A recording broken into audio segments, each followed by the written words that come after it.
반감기 있는 해에 과매도 구간에 있는 때 사는 거는 결과적으로 봤을 때는 다 괜찮았거든요.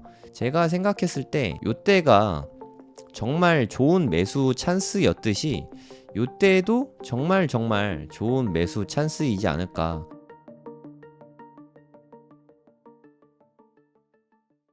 아, 이게 세 달에 16만 9천 원 맞아요, 웅달님? 네, 맞습니다. 3개월 다 해서 어. 이렇게 4개 강의에 16만 9천 원. 아닙니다. 요거에 한 곱하기 3.5 정도는 준비가 되어 있습니다. 그리고 어마어마한 분들이 강의를 하십니다. 이렇게 네. 다 해서 16만 9천 원인 거죠? 네, 맞습니다. 지금 강의 와, 진짜 숫자로 치면 대박이네. 12강 정도가 되는 것 같아요. 그렇죠. 한 12강에 16만 15,000원 9천 정도 원. 되는 거죠, 한 강의? 그니까요. 그러니까 15,000원이면 네, 보통 대학생 과외도 한 5만 원 하는 것 같은데 이런 게 진짜 진정한 혜자인 것 같아요. 네. 네, 안녕하세요. 성정길입니다. 지금 시각은 6월 24일 월요일 밤 11시입니다. 오늘 아침부터 빠지기 시작하더니 네, 조금 전부터 본격적으로 빠지기 시작해서 원래 오늘은 좀 방송 안 하고 쉬어볼라 했는데 네, 쉴 수가 없게 하네요. 최저가가 바이낸스 기준으로는 6567달러까지 떨어졌고요. 그리고 업비트 가격 기준으로는 최저가가 8,581만 원까지 네, 현재 빠졌습니다. 좀 전 가격이에요. 좀 전 가격. 지금은 아주 살짝 반등했는데 뭐 비슷합니다. 아직은 바닥권에서 설설 기고 있어요. 이게 왜 이렇게 떨어지냐 뭐 다들 많이 궁금하실 텐데 블룸버그에서 이런 뉴스가 나왔어요. 그러니까 마운트 곡스 채권 상환이 나온다. 이 뉴스가 나오면서 이게 좀 오늘 아까 나왔죠. 네, 고래동 공부 강의 끝나고 지금 바로 방송 켰는데 마운트 곡스 정말 마운트 곡스 징하죠. 솔직히 뭐 이런 말 해도 되는지 모르겠지만 제 개인적인 생각으로는 마운트 곡스 빨리 좀 해라. 저는 이런 생각이었거든요. 이게 무려 2014년이거든요. 2014년. 근데 올해 2024년이잖아요. 네, 이거 채권자들도 징하겠죠. 10년 동안 막 지지부진 얼마나 지겹겠습니까.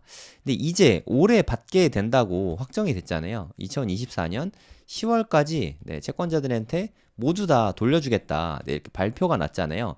그게 10월까지니까 10월 이전에 돌려주겠죠? 그게 7월 초라고 합니다. 개인적으로는 이제 7월 초에 이더리움 현물 ETF 상장되고 하면 이제 좀 훈풍이 불려나 하고 좀 기대를 하고 있었는데 네, 또 한 대 이렇게 빡 때려주고 있죠. 비트코인 투자가 쉬운 적은 진짜 한 번도 없었던 것 같아요. 그냥 늘 어렵습니다. 늘 힘들죠. 정말 힘든 적만 있고 편한 적이 있나요? 비트코인 투자하면서 뭐 여러분도 편하신 적 있었어요? 글쎄요, 한 10년 전에 투자하신 분이면 몰라도 대부분은 네, 다 같은 상황인 것 같습니다.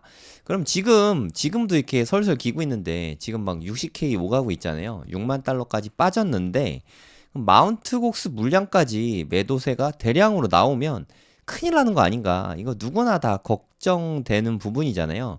무려 90억 달러입니다. 90억 달러. 14만 개. 비트코인 캐시도 있거든요. 네, 비트코인 캐시는 솔직히 제가 관심 분야가 아니라 가지고 비트코인 14만 개가 네, 갑자기 이렇게 던져지기는 할 거예요. 사실 90억 달러. 이거 뭐 가늠이 안 되는 엄청난 큰 금액인데 한 13조쯤 되나요? 하여튼 10몇 조 되는 엄청난 금액의 비트코인 매도세가 나오긴 나올 거예요. 하지만 14만 개가 네, 동시다발적으로 한 번에 빡 던지냐?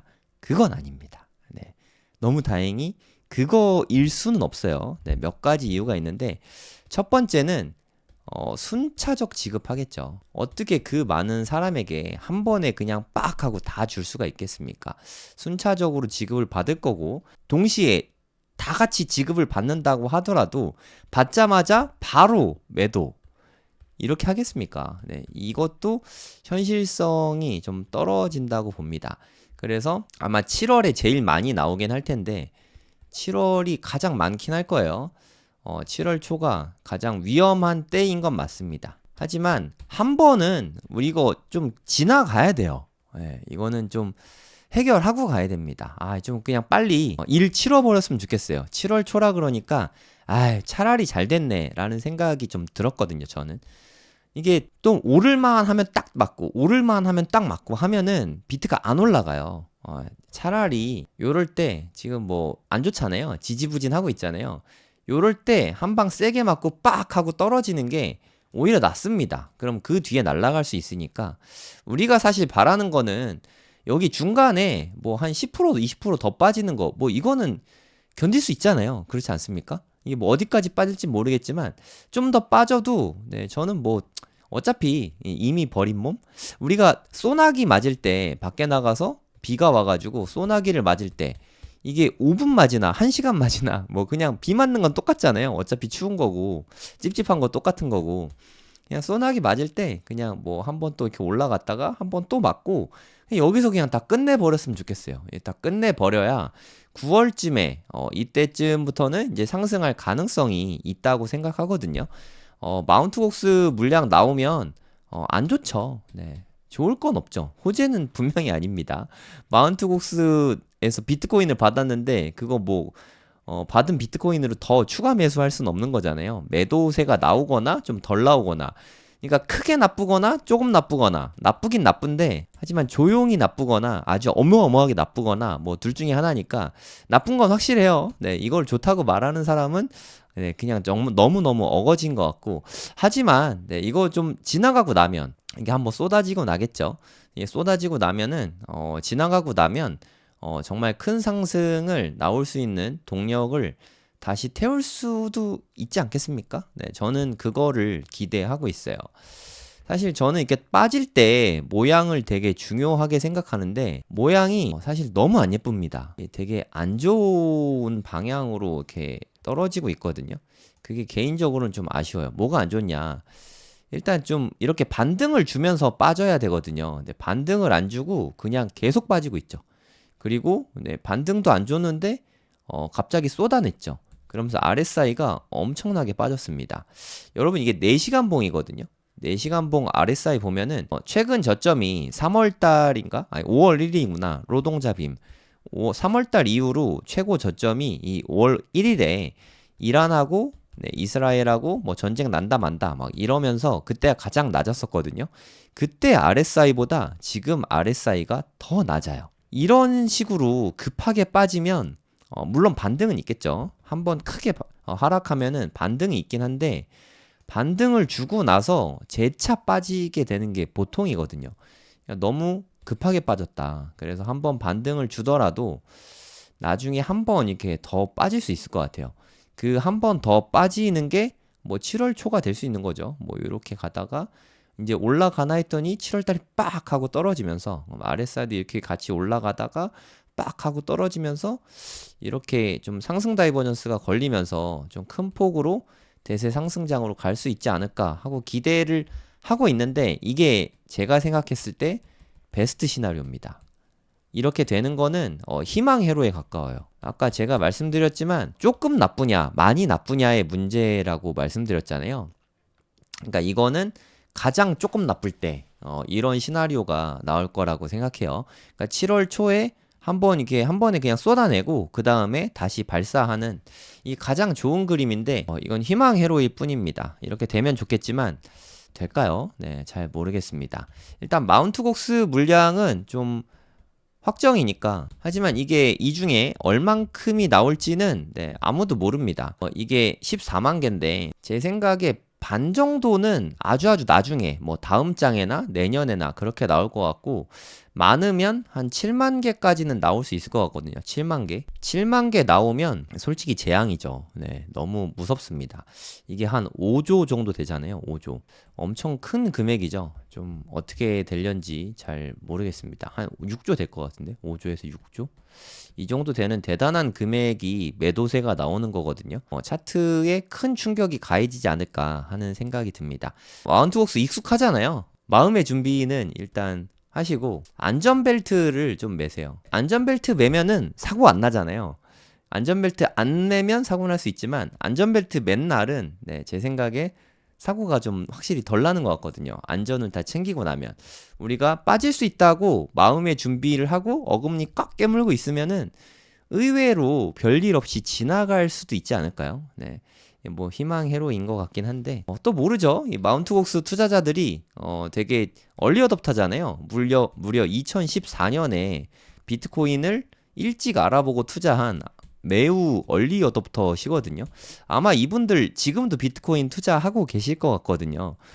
이렇게 반감기에 다 던지진 않을 것 같다는 네, 희망회로 섞인 생각을 자꾸 네, 해보게 되는 건 어쩔 수 없네요. 그러면 이게 다 던져지면 대체 어디까지 빠지나 그건 저도 모르겠습니다. 네, 가늠이 안 됩니다. 일단 제가 생각하는 라인은 한 요 정도까지 보고 있는데 여기까지 안 올 것 같긴 해요. 제 개인적인 생각으로는. 그래도 여기를 깨진 않을 것 같아요. 만약에 여기를 깨면 한 여기까지 한 5만 1천 정도 되려나요? 네, 요 정도 매물대 한 5만 1,400 정도? 우리나라 돈으로는 한 7,200만 원까지 빠지진 않을 것 같아요. 네, 이건 마지노선입니다. 마지노선.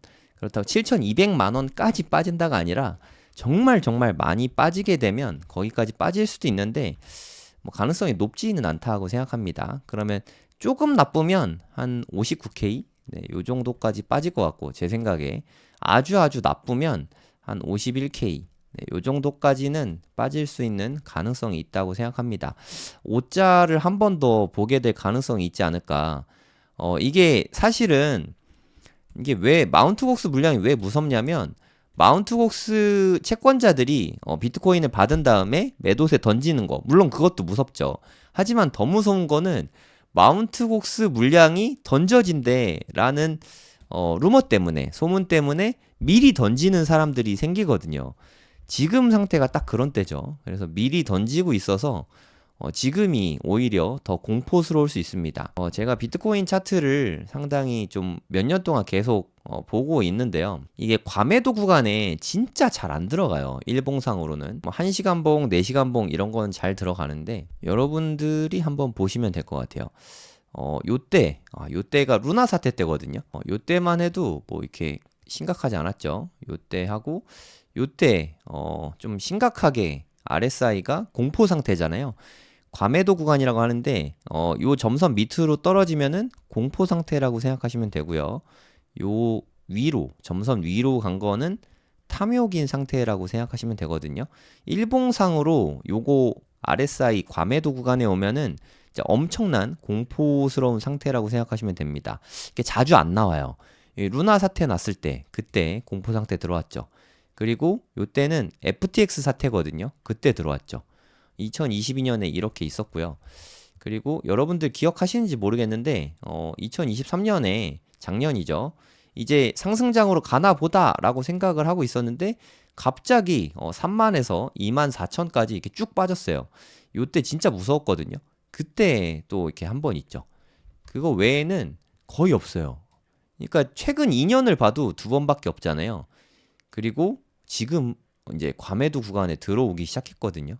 그러니까 이게 얼마나 현재 사람들이 아직 마운트곡스 물량이 터진 게 아닙니다. 중요한 거는 마운트곡스 물량이 나온다라는 루머가 나오니까 이렇게 쫙 빠진 거거든요.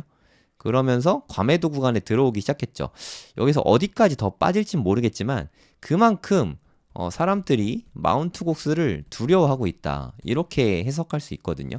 마운트곡스가 실제 던진 것도 아닌데 던질까봐 미리 던질 정도로 정말 두려워하고 있다는 거죠. 그러니까 RSI가 지금은 과매도 구간에 들어오기 시작했습니다. 그럼 이렇게 공포스러울 때 사면은 이제까지는 대부분 좋긴 했거든요. 특히 작년 8월 달에 요때 샀을 때 되게 좋았죠. 그러니까 여기 3만 달러 넘어갔을 때 그 강한국 작가님 인터뷰할 때 얘기 들었는데 바닥부터 2배 올랐길래 이때 샀는데 한번 이렇게 빠져가지고 너무 일찍 들어갔네. 2배가 약간 안 됐을 때 들어가셨었거든요. 그래서 이때 되게 후회했다 이런 얘기를 하셨었는데 저는 사실 요때 한 3개 정도 샀거든요. 지금 생각하면은 너무 운이 좋았죠. 하지만 저도 이때 더 빠질 줄 알았어요. 네, 진짜 더 빠질 줄 알았거든요. 이때 보세요. 공포스러운 거 보세요. 네, 이때 진짜 누구나 다 더 빠질 거라고 생각했습니다. 하지만 우리는 결과를 알고 있죠. 요 지점에서 만약에 매수를 했다고 쳐보죠. 이 가장 빨간 공포 구간이죠. 이 공포 구간에서 여기서 샀다고 치면 그 뒤로는 정말 엄청난 과실을 누릴 수 있었잖아요. 한번 보세요. 이렇게 이때 크게 오르고 이때 또 크게 오르고 1월 달에 ETF 승인 나고 좀 빠졌죠. 그 다음에 엄청나게 크게 올랐죠. 그 다음에 지금 계속 횡보하고 있는 거거든요. 오히려 5월 1일 노동자 빔 가격보다도 지금이 더 높은 가격임에도 불구하고 현재 더 공포스럽습니다. 네. 그러니까 물론 여기서 더 빠질 수 있으니까 떨어지는 칼날을 잡는 건 되게 어려운 거 아시죠? 그래서 저는 한 다음 달 한 초까지는 좀 두고 볼 거예요. 저 분할로 더 살 생각인데 빠졌다가 뭐 제 생각에 한 번쯤 오를 것 같아요. 7월 달 되기 전까지 7월 초까지 올랐다가 진짜 마운트 곡스 물량이 이제 풀리기 시작했다라고 뉴스도 나오고 실제로 파는 사람도 생기고 하면은 이때 좀 쏟긴 할 것 같거든요. 네, 요때 분위기 봐야 되는데 지금 컨펌이 어디서 날지 모르겠어요. 과매도 구간 기양 들어가는 거 좀 더 빠져서 이때 그냥 완전 공포에 이렇게 들어갔다가 이렇게 되면은 상승 다이버전스가 일봉상 상승 다이버전스는 진짜 잘 안 걸리거든요. 이렇게 걸리게 되면 이때는 정말 매수 찬스가 오는데 시드가 많진 않죠. 그게 좀 아쉬운데 하여튼 이렇게 되는 게 제가 생각했을 때는 베스트 시나리오입니다. 그럼 지나고 보면 이때가 매수하기 가장 좋은 최적의 타이밍이었다. 이런 의견이 나올 수 있는 거죠. 뭐 예를 들어서 이때가 운 좋으면 이때 느낌이 날 수 있다고 생각합니다. 네, 이때가 뭐 최저점은 아니거든요. 하지만 기간까지 생각해 보면 이때 들어가는 게 사실 가장 좋았죠. 이 과매도 구간에 있었을 때 이거는 지나고 난 다음에 결과론적인 이야기라는 거 네, 이거는 참고하시고 역사적으로 그렇게 저점이 많지 않았어요. 물론 루나 사태 났을 때 이때는 상당히 안 좋은 때였죠. 네, 요때 샀으면은 계속 이렇게 물려갔겠죠. 과매도 구간에 들어온다고 꼭 좋은 건 아닙니다. 상승장에서 과매도 구간이 투자하기 되게 좋은 거예요. 상승장의 과매도 구간. 상승장의 과매도 구간이 근데 잘 안 오거든요. 진짜 잘 안 오거든요. 네, 여기네 여기. 네, 여기 딱 보이시죠? 네, 이때도 반감기 때잖아요. 네, 요때가 반감기 있었고 코로나 때 3월이거든요. 2020년 3월인데 요때 코스피도 1300인가 봤었잖아요. 1300인가 1400인가 거기까지 빠졌을 때 비트코인은 엄청나게 빠져가지고 여기 저가 여기 보시면 되거든요. 3,782달러까지 빠졌습니다. 보시면은 3,782달러 저가 보이시죠? 우리나라 돈으로 이때 환율이 한 1,200원 정도 했으니까 400만 원까지 빠졌거든요. 와, 지금 이더리움 가격이네요. 지금 이더리움이 3,300달러인데 3,700달러까지 이때 과매도 구간에 있었을 때였거든요. 이때 샀으면 정말 최적의 타이밍 아니었나요? 지금 보면은 상승장에서 그러니까 반감기 있는 해에 과매도 구간에 있는 때 사는 거는 결과적으로 봤을 때는 다 괜찮았거든요. 그러니까 오늘 사라 뭐 이런 이야기는 아니고 사라 마라는 뭐 여러분들이 판단하시면 되는 거고요. 제가 생각했을 때 요때가 정말 좋은 매수 찬스였듯이 요때도 정말 좋은 매수 찬스이지 않을까 그런 생각이 드는 거죠. 개인적으로는. 근데 물론 좀 더 떨어지긴 해야 돼요. 조금 더 공포스럽게 떨어져야 과매도 구간에 완전 들어오게 되거든요. 그러니까 뭐 이런 건 다들 아시잖아요. 공포에 사서 탐욕에 팔아라. 근데 사실 우리는 두 개 다 잘 못하죠. 공포에는 못 사고 탐욕에는 못 팔고. 왜냐하면 공포에는 더 떨어질 것 같거든요. 그래서 못 팔거든요. 그리고 이런 탐욕에는 더 올라갈 것 같거든요. 그래서 못 팔죠. 이게 어쩔 수 없는 것 같습니다. 네, 우리 같은 개미들은 어쩔 수 없는 것 같아요. 하지만 이렇게 해야 된다는 거죠. 네, 이성적으로, 기계적으로 이렇게 하는 게 저는 맞다고 생각해요. 물론 돌파 매매 하시는 분들도 있는데 그런 분들은 제가 리스펙하고 제가 뭐 할 줄 모르니까 저는 이렇게 과매도 구간에 있을 때 사는 게 마음이 편하더라고요. 일봉상 과매도는 진짜 잘 안 나오니까 4시간 봉 과매도도 그렇게 자주 나오는 건 아니거든요. 4시간 봉으로 보면은 지금 엄청 공포스러운 상태예요. 이란 이스라엘 전쟁 난다 뭐 이때에도 요 정도밖에 안 됐거든요. 살짝 내려왔죠. 근데 지금은 상당히 많이 내려왔어요. 그리고 RSI 컨펌 났거든요.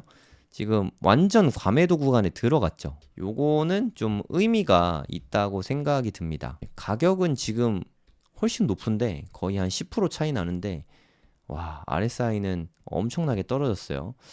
지금은 일봉상으로는 완전 과매도 이제 초입이죠. 하지만 4시간 봉으로는 상당히 공포스러운 상태다. 그런 게 여기에서 좀 나타나고 있거든요. 근데 이렇게 원사이드하게 쭉 빠지면은 보통은 한 번 더 빠지더라고요. 그래서 저는 그때까지는 일단 좀 기다려볼 생각입니다. 뭐 이러고 바로 올라갈 수도 있긴 한데 하락했을 때 그 다음 모습이 되게 중요하거든요. 일단 하락이 크게 나온 다음에 바로 급등하려면은 바로 V자 반등이 나와줘야 돼요. 그래야 빠진 걸 다 선회하면서 이게 또 상승으로 가는 그림이 나오는데 빠지긴 했죠. 빠지긴 했는데 반등을 못 하고 있죠. 힘이 없다는 뜻이거든요. 그래서 또 두렵습니다. 제 생각에 60K는 깨지지 않을까라는 생각이 들어요. 언제 깨질지 모르겠습니다만 깨질 가능성이 꽤 높아 보입니다. 한 59K는 일단 갈 것 같아요. 네, 아까 최저점이 65,567달러거든요. 업비트 기준으로 한 8,500만 원 정도 됐는데, 그럼 뭐 8,400만 원, 7자를 볼 수도 있을 것 같긴 해요. 네, 그거는 뭐 모릅니다. 하여튼 그냥 재미로 해보는 그냥 그럴 수도 있다는 거지 그렇게 된다가 아닙니다. 우린 대응을 해야지 예측을 하는 사람들이 아니에요. 요때를 깨지는 않을 것 같긴 하거든요. 네, 제 생각 머리로는 깰 것 같진 않은데 근데 또 뭐 마운트곡스 물량이 얼마큼 나올지 제 가늠이 안 되잖아요. 10년 전에 산 사람들이 얼마나 원한이 맺혀 있는지 진짜 빨리 막 팔고 싶어 죽겠는지 아니면 땡 잡았다 올해 불장 때 팔아야지라고 생각을 하는지 우리가 알 수가 없잖아요. 그래서 여기도 위험할 수 있으니까 네, 요럴 때 뭐 그렇다고 숏에 베팅할 순 없죠. 왜냐하면 이렇게 다시 올라갈 가능성도 얼마든지 있거든요. 그래서 요런 때가 뭐 트레이딩 하긴 되게 어려운 시기인데 제 생각에 그래도 뭐 현물로 분할 매수 하기에는 뭐 되게 좋은 시기이지 않나요? 네, 요 정도 가격이면 저는 상당히 좋다고 생각하거든요. 저는 불과 하루 됐는데 어저께 제가 한 64,000달러 정도에 산 것 같거든요. 불과 하루 만에 이게 6만 달러까지 빠질지 몰랐거든요. 뭐 한 개당 한 500만 원 정도 차이 가격인 거죠. 뭐 요 정도는 어쩔 수 없다고 생각합니다. 물론 많이 빠지면 한 7,900만 원까지 빠질 수 있죠. 근데 빠질 수 있다지 빠진다가 아니니까 네, 오해하지 마시고 충분히 가능성은 있다고 봅니다. 그러면 좀 손절하는 건 어떠냐? 그거는 뭐 저는 손절 잘 못하니까 네, 손절 잘 하시는 분들에게 물어보거나 아니면 본인이 판단하시면 되겠습니다. 저는 뭐 제 눈에는 손절할 자리로 뭐 보이거나 하진 않거든요. 그리고 이렇게 크게 빠지면서 거래량도 뭐 이렇게 크게 터진 건 아니지만 조금씩 나오고 있어요. 네, 근데 좀 이게 탈출이 되려면 떨어지면서 거래량이 막 터지면서 끌어올려야 되는데 지금 공포심 때문에 매수세가 안 붙고 있어요. 마운트곡스 괴담 때문에 괴담이 아니라 이건 뭐 진짜이기도 하죠. 이제 진짜 드디어 이제 해결이 되는 듯한 그런 느낌이 들긴 합니다. 되게 어려운 때예요. 네, 어려운 때인 건 맞고 저는 이 이야기를 가장 좋아하거든요. 해 뜨기 직전이 가장 어둡다. 이 말을 생각해 봤을 때, 지금이 해 뜨기 직전일 수도 있는 거죠. 아니면, 뭐, 바닥 뚫고 지하실까지 내려갈 수 있는 나락으로 가는 시나리오일 수도 있고, 뭐, 판단은 본인이 하시면 되는데, 저는 이 기로에서 한 번 더 빠질 수 있긴 하지만, 네, 한 번 더 만약에 빠진다면, 매수하기에 가장 좋은 시점 중에 하나가 되지 않을까, 지나고 보면.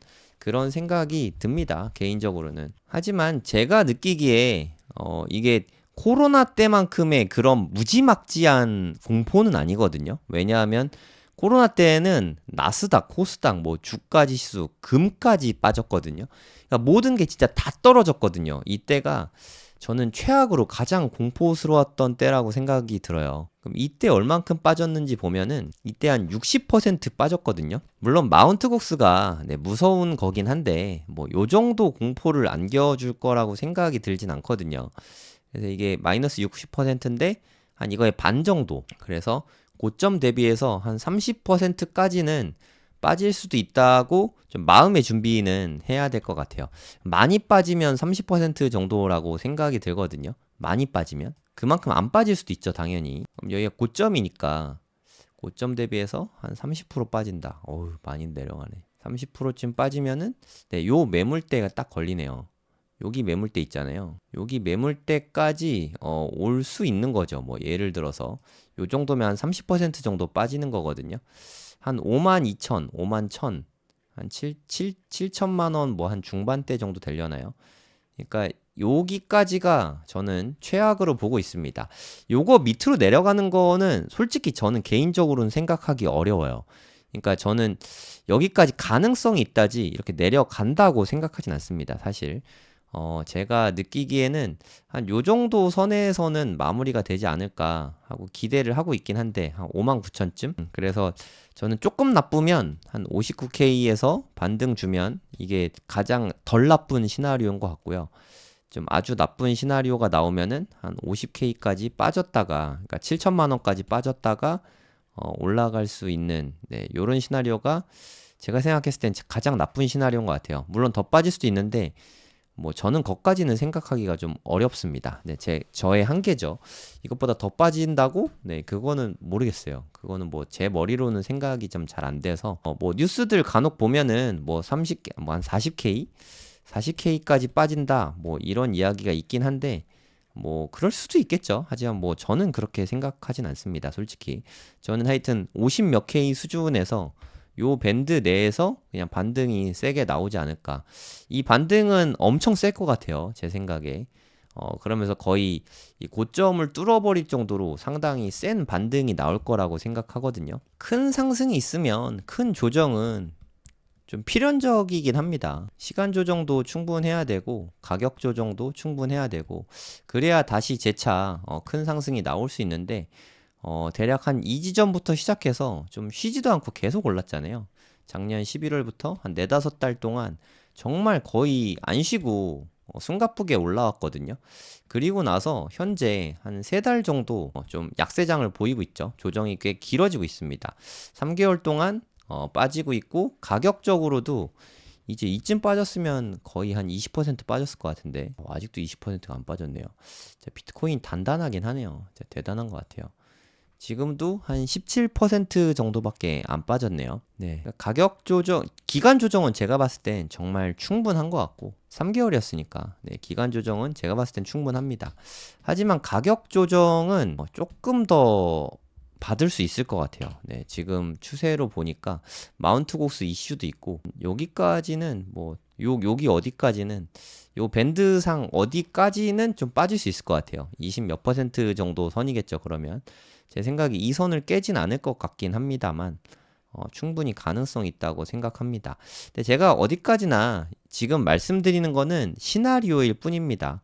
우려스러운 점을 말씀드렸을 뿐이고 네, 그렇다고 뭐 제가 뭐 매도한다거나 팔고 다시 사야지 뭐 저는 그런 거 못합니다. 그런 거 제가 못하는데 여러분께 그렇게 하라고 말씀드릴 리가 없겠죠. 요 정도 가격이면은 뭐 저는 나쁘지 않다고 생각합니다. 저는 분할해서 네, 계속해서 좀 한두 달 정도는 더 분할 매수를 할 생각이고 원래 한 제가 3월 달에 매수하고 비트코인 매수 추가 매수 안 하려고 했는데 요 정도 가격이면은 추가 매수 해도 되겠다. 수량이나 뭐 이참에 좀 더 늘려야지. 이런 생각이 들었어요. 그러니까 비트코인은 지나고 보면은 네, 이렇게 공포에 샀을 때가 잘했다는 생각이 들지 않을까 뭐 그런 생각이 듭니다. 네, 뭐 비앙코 리서치 대표인 것 같은데 설립자래요. 여기 트위터에다가 이런 글을 올렸대요. 그러니까 비트코인 현물 ETF, 뭐 블랙락이나 피델리티 이런 현물 ETF의 평균 가격이 한 6만 달러 정도 되나 봅니다. 6만 달러. 오늘 6만 달러를 봤거든요. 네, 거기에서 요 정도에서 정확하게 지지를 받았습니다. 차트 한번 다시 보여드릴게요. 보시면은 한 6만 500달러 정도 되잖아요. 정확하게 뉴스에서 말했던 6만 500달러 여기까지 빠졌어요. 근데 요게 만약에 한 번 더 뚫리면 그 다음에는 자금 유출이 가속화될 수 있다. 저도 이게 가장 무섭거든요. 이게 양날검이에요. 증시자금 들어오는 게 ETF가 승인이 되고 미 증시자금이 비트코인 쪽으로 흘러 들어왔잖아요. 유입될 때는 진짜 너무 좋거든요. 하지만 이렇게 좀 패닉셀이 나오기 시작하면 증시자금이 비트코인에서 빠르게 빠져나갈 수 있거든요. 패닉셀이 발생하면은 저는 이게 가장 무섭습니다. 솔직히 마운트 곡스 물량이 나오는 것 자체가 무섭다기보다는 이제까지 매수한 양이 상당히 많은데 거의 뭐 전 세계에 있는 비트코인 현물 ETF가 가진 비트코인의 양이 100만 개가 넘습니다. 100만 개가 넘거든요.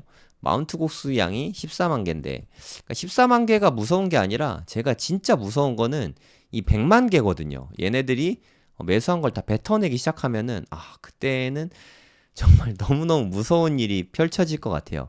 부디 여기에서 일부분 뭐 한 5만 개 정도 요 정도 팔고 적당히 좀 빠지고 거기서 해결되고 마무리가 됐으면 하고 저는 바라고 있습니다.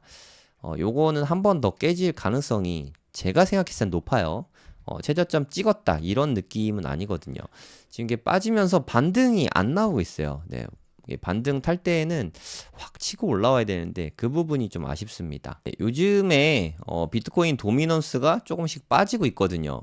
확실히 이더리움이 좀 분위기가 요즘에는 참 좋습니다. 이더리움은 ETF 뉴스도 있잖아요. 7월 2일 날 많은 게 일어나네요. 7월 2일 날 ETF, 이더리움 ETF도 이제 S1 통과될 걸로 블룸버그에서 그렇게 보인다 예측한 게 나왔고요. 7월 2일 날 또 마찬가지로 블룸버그에서 마운트 곡스 물량이 비트코인하고 비트코인 캐시가 14만 개가 이제 풀린다. 이 뉴스가 두 개가 동시에 이렇게 터질 거거든요. 그러면 이더리움 호재잖아요. 어찌됐든 이더리움 ETF가 만들어진 호재니까 이더리움은 올라갈 수도 있죠. 그리고 마운트 곡스 물량이 비트코인만 있으니까 이더리움은 없거든요. 비트코인이 이때 또 빠질 수 있죠. 이렇게 되면서 도미넌스가 빠질 수도 있습니다. 하지만 뭐 안 그럴 수도 있고 이건 뭐 어디까지나 뭐 제가 그냥 예측이라고 해야 되나? 시나리오를 써본 겁니다. 맞는다는 뜻이 아니에요. 네, 요렇게 될 것 같아서 저는 요렇게 할 겁니다. 라고 제 대응 시나리오예요. 대응 시나리오. 미리 각본을 짜놔야 어떻게 움직이든 뭐 제가 대응을 할 수 있잖아요. 근데 이 대응이 왜 중요하냐면 제가 희망회로 이야기는 안 했잖아요. 이렇게 올라갔을 땐 어떻게 하냐. 올라갔을 땐 뭐 저 이미 갖고 있으니까 그냥 쭉 홀드하면 되죠. 그냥 뭐 쭉 홀드하면 되니까 이건 뭐 너무 행복한 시나리오죠. 떨어지면 여기까지 빠졌을 때 여기까지 빠졌을 때 어떻게 할 거냐. 이 부분에 대해서는 미리 좀 대비책을 세워두자는 거죠. 저는 그게 안전벨트라고 생각합니다. 막상 안전벨트 메고 있으면 사고가 안 날 수도 있으니까 그런 걸 기대하고 미리미리 하락에 대한 대비책을 다 세워두시기 바랍니다. 오늘 제가 준비한 영상은 여기까지고요. 도움이 되셨다면 구독, 좋아요 부탁드릴게요. 감사합니다. 7월에 한 번, 9월에 한 번 이렇게 두 번 강의하는데 해외 거래소 사용법으로 강의를 하거든요. 저는 기왕이면 해외 거래소를 이용하면 쌀 때 더 쌀 때 살 수 있고 팔 때도 더 비쌀 때 팔 수 있거든요. 해외 거래소에서 쓸만한 거래소를 일단 골라주고 그 중에서도 우리가 자주 쓰는 메뉴 그 정도만 우리가 익혀도 충분하거든요. 그리고 두 번째 강의는 팽돌이 작가님 알트코인을 너무 해박하세요. 뭐 하나 이렇게 툭 던지면은 모르는 알트가 별로 없으세요. 팽돌 작가님은 알트 뭐 가졌나요? 저라면 그냥 안정적으로 비트코인 안 사고 이더리움을 반을 사겠습니다. 뭐 이런 식이에요. 정말 시원시원하게 다 알려주거든요. 제가 생각하기에 가장 목말라 하는 코인 강의는 팽돌 작가님이 아닐까 저는 그런 생각이 듭니다. 근데 앨리스원님 책이 지금 베스트셀러에 계속 올라가고 있거든요. 그런 앨리스원님이 주제까지 너무 핫해요. GTX 노선 따라 돈 되는 투자처 추천. GTX가 핵심이지 않습니까, 사실. 그렇죠. 책에도 지금 부록으로 들어가 있잖아요. 지도 네. 속에 아파트 단지명 이런 거 다 나온단 말이에요. 찝어주는 그거 정말 그거 시원시원하세요. 그거 어떻게 보면 7월 달은 좀 시원시원한 분들이 모였다. 맞아요. 이호석 대표님은 투자 전반에 관해서 매크로도 잘 보시고 다 다루시잖아요. 고래동 공부는 진짜 다 모실 수 있구나. 진짜 이게 보통 커뮤니티가 아닙니다. 여러분들이 원하시는 분들은 우리가 뭐 섭외력이 워낙 좋아서 다 모실 수 있어요. 그래서 제가 이제 8월에 준비한 강연은 이제 네. 앞으로 2년 부자될 계획 세우기예요. 보통 강의를 할 때 주요 내용 골자가 제가 평소에 읽는 책, 그리고 그거를 내 삶에 어떻게 적용하고 있는지, 그리고 특히 이제 부의 관점에서 이야기를 많이 하려고 하거든요. 2025년 말까지가 또 한 번의 퀀텀 점프가 있을 시기라고 봐요. 그리고 그 과정이 지금 만들어져 가고 있고요. 그래서 제가 이번에 비트코인으로 벌고 빌딩으로 한번 작은 마침표를 한번 찍어보려 하는 이런 계획들을 한번 설명하면서 이런 플랜이 어떻게 나오게 됐는지를 이제 책의 내용, 이론을 백그라운드 삼아서 설명을 한번 해드리려고 해요. 필 작가님 정말 밸런스라는 말이 맞게 거시경제도 보시고 유동성도 보시고 정책도 보시고 하면서 비트코인, 알트코인, 그것도 메이저 알트코인 뭐 이더리움이나 솔라나 이런 거부터 뭐 자잘한 코인까지, 그리고 굉장히 막 이 공격적인 밈 코인들도 있잖아요. 그런 거를 다 섭렵을 하시면서 밸런스 있는 투자를 강조하신단 말이에요. 무조건 알트만 하면 안 된다. 그렇다고 비트코인만 해서는 안 된다. 선견지명이라고 할까? 그게 있으신 분이니까 저는 정말 기대하고 있습니다. 막내 아들이 엄마한테 차근차근 알려주듯이 뭐 이런 느낌으로 강의를 해주시거든요. 그게 호필 작가님의 가장 장점이라고 생각합니다. 네. 그래서 요번에 9월에 많은 분들이 생각하시는 부동산 관심이 저도 요즘 많이 올라오는 게 느껴지고 피부로도 그러니까요. 네. 현장에서도 가격도 올라오는 게 사실 많이 느껴지거든요. 이 24년 9월 시점에 2025년을 맞아서 내 집 마련을 하시려는 분들, 무주택자분들 혹은 네. 1주택자인데 갈아타시려는 분들, 일시적 1가구 2주택으로 좀 재산을 불려보시려는 분들 이런 분들에게 꿀팁을 좀 드릴 수 있는 좀 구체적인 방법. 네, 저는 항상 월급쟁이의 입장에서 큰 어떤 노동소득이 많지 않은 분들, 평범한 분들을 대상으로 하니까 한 200에서 300만 원 정도 버시는 분들 충분히 따라 하실 수 있는 그런 현실적인 부동산 강의 좀 준비하고 있습니다.